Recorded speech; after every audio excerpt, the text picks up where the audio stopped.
गरीब माँ और 5 बेटियों का गाजर घर। बाबूजी, रोटी बना दी है, खा लीजिएगा, मैं खेत पर जा रही हूँ। तभी खटिये पर से बूढ़ा रामा खांसते हुए बोला, अरे बहू, ये ले, मेरी शॉल लेती जा, बाहर बड़ी ठंड पड़ रही है। नहीं बाबूजी, इसकी जरूरत आपको ज्यादा है, क्योंकि घर में ओढ़ने को एक भी कंबल नहीं। माँ, आज हम तीनों भी आपके साथ चलेंगे खेत पर बच्चों, तुम्हारे पास स्वेटर भी नहीं, सर्दी लग जाएगी। माँ, जल्दी तो आपको गुलिया दीदी और तानी दीदी को भी लगेगी। अगर हम जब एक साथ मिलकर खेत पर काम करेंगे तो ज्यादा पैसे आएंगे और फिर हम कंबल खरीद लेंगे। मेरा राजा बेटा कितना समझदार हो गया है, माँ के दुख को समझने लगा है। सरिता अपने बच्चों के साथ खेत पर आती है, जो कि जंगल के पास पड़ता था। बच्चों, हमें आज के आज खेत जोतकर गाजर की फसल बोनी है। सरिता की चारों बिटिया और राजा भी कड़ी मेहनत से बंजर खेत को जोतते हैं और फिर सब मिलकर खेती करते हैं। दिन बीतते हैं।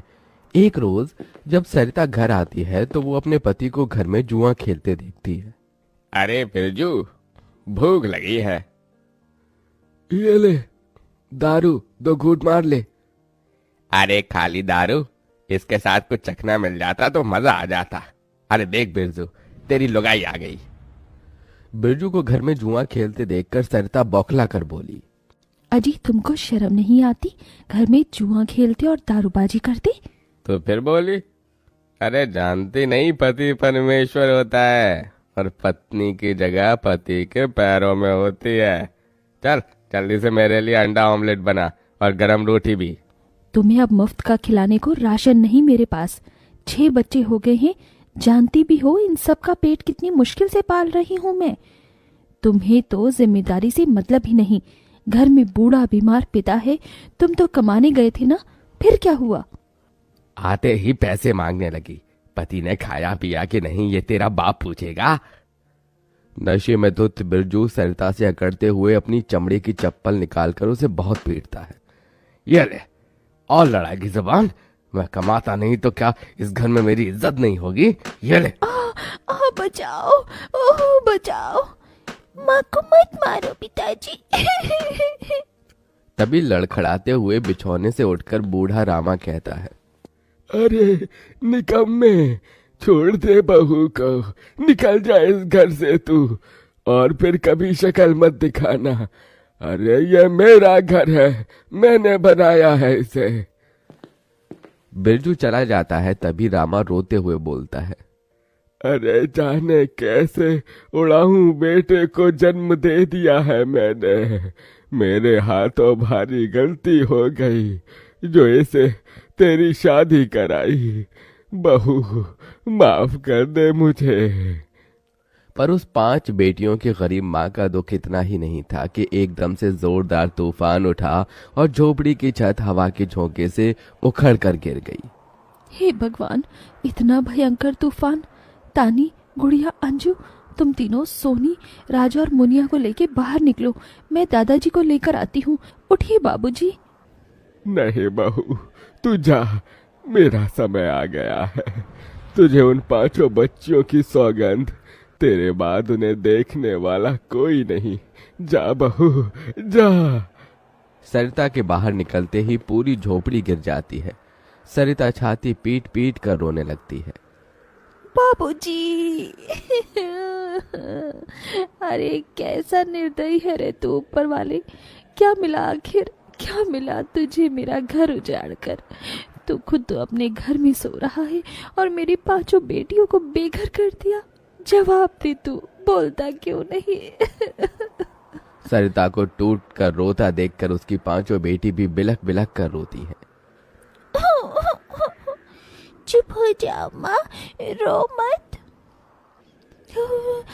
माँ, मुझे जल से ठंड लगती है। हे भगवान, इतनी बर्फ गिर रही है, मुझे इस ठंड से अपने बच्चों को बचाना होगा। सरिता सबका दरवाजा खटखटाती है, मगर कोई भी मुसीबत में उसकी मदद नहीं करता। हार कर वो अपने जंगल वाले गाजर के खेत में आ जाती है और सब रात भर ठंड से कांपते ठिठुरते हुए बीतती है। माँ, बहुत भूख लगी है। हाँ माँ, मुझे भी भूख लगी है। तभी सरिता की सबसे बड़ी बेटी तानी खेत में देखती है जहाँ लाल लाल गाजर उगे थे। देखो माँ, हमारे खेत में तो गाजर तैयार हो गए हैं। फिर तानी अपने सभी भाई बहनों को गाजर तोड़ कर देती है। ये लो मेरी बहनों, गाजर खा लो। अपनी बेटियों को ठंड में ऐसे देख उस गरीब माँ का मन अपार दुख से भर जाता है। अपनी इस गरीब लाचार माँ को माफ कर देना बच्चों, तुम्हें ये ठंड भोगना पड़ रहा है। तभी एकदम से दिन का माहौल रात सा हो जाता है और तेजी से बर्फ गिरने लगती है। बाप रे बाप, एकदम से इतनी ठंड, ऐसे तो बिना घर के हम बच नहीं पाएंगे। तभी सरिता अपना आंचल उन पर उड़ाती है मगर बच्चे थरथरा उठते हैं कि एकदम से गुड़िया कहती है, माँ, तानी दीदी, हम अपना घर बना सकते हैं। मगर कैसे बिटिया, हमारे पास पैसे भी तो नहीं। माँ देखो, हमारे खेत में कितने सारे गाजर उगे हैं, हम इसी से अपना घर तैयार करेंगे, पर हम सबको साथ मिलकर मदद करनी होगी। राजा बेटा, जब तक कि हम गाजर घर तैयार नहीं कर लेते, तुझे अपनी छोटी बहनों का ख्याल रखना होगा। रखेगा ना? हाँ माँ, रखूंगा। सरिता आग जलाकर अपने दोनों सबसे छोटे बच्चों को उसके पास बिठा देती है और खुद अपनी चारों बेटियों के साथ उस भयंकर ठंड में गाजर घर बनाने लगती है। अंजू, सोनी, गुड़िया, तुम दोनों मुझे और तानी दीदी को गाजर तोड़ तोड़ कर दो, हम घर बनाते हैं। ठीक है माँ। गरीब माँ बेटियां मिलकर गाजर घर बनाती हैं मगर घर एकदम से ढह जाता है जिससे सरिता दुखी हो जाती है। कितनी मेहनत से ये गाजर घर बनाया था हमने, मगर सारी मेहनत बेकार चली गई। तभी चारों बेटियां रोते हुए गाकर अपनी माँ को हिम्मत देती हैं।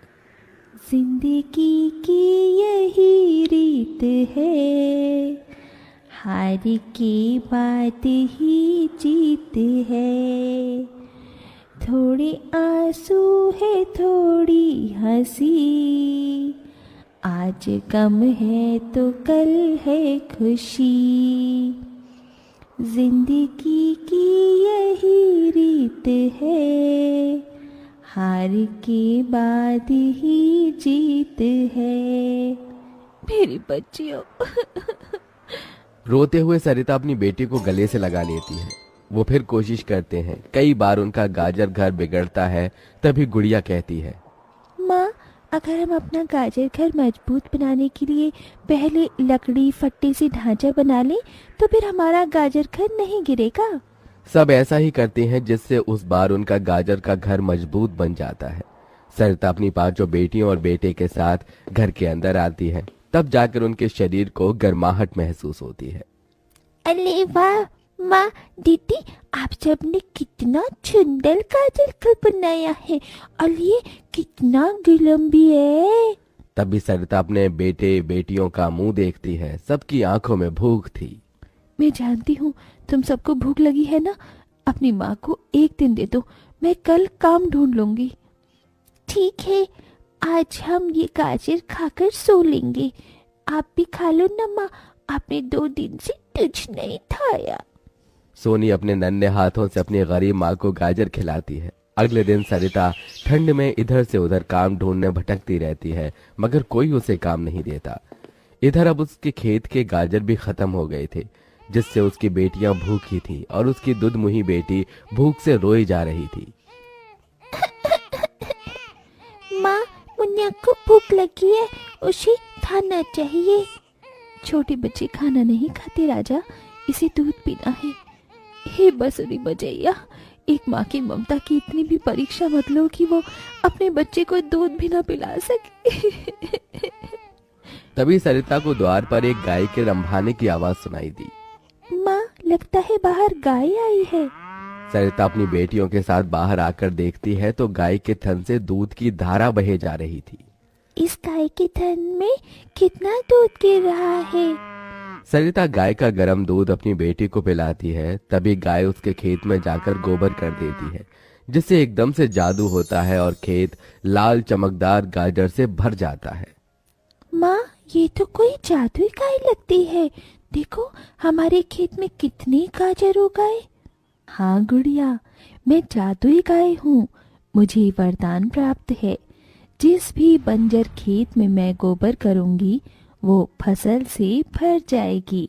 मैं इससे पहले भी तुम्हारे खेत में आई थी। इसका मतलब गौ माता, आपकी वजह से उस वक्त भी मुझ गरीब के बंजर खेत में गाजर उगी थी। आपका कोटि कोटि धन्यवाद गौ माता। माँ, तुम काम ढूंढ रही थी ना, अब मैं ढूंढना। तुम तो कितना अच्छा गाजर का हलवा बनाती हो, और गाय के दूध से खोया, घी, दूध सब बनता है। तुम हलवा बनाकर बेचो। सरिता उस गाय के दूध से घी खोया तैयार कर लेती है और गाजर का हलवा बनाकर बेचने लगती है, जो कि लोगों को खाने में स्वादिष्ट लगता है। उसकी अच्छी कमाई होती है, जिससे उसकी आर्थिक स्थिति ठीक हो जाती है और वो गाय उसके गाजर घर के बाहर बंधी खेत के गाजर और घर दोनों की पहरेदारी दिया करती।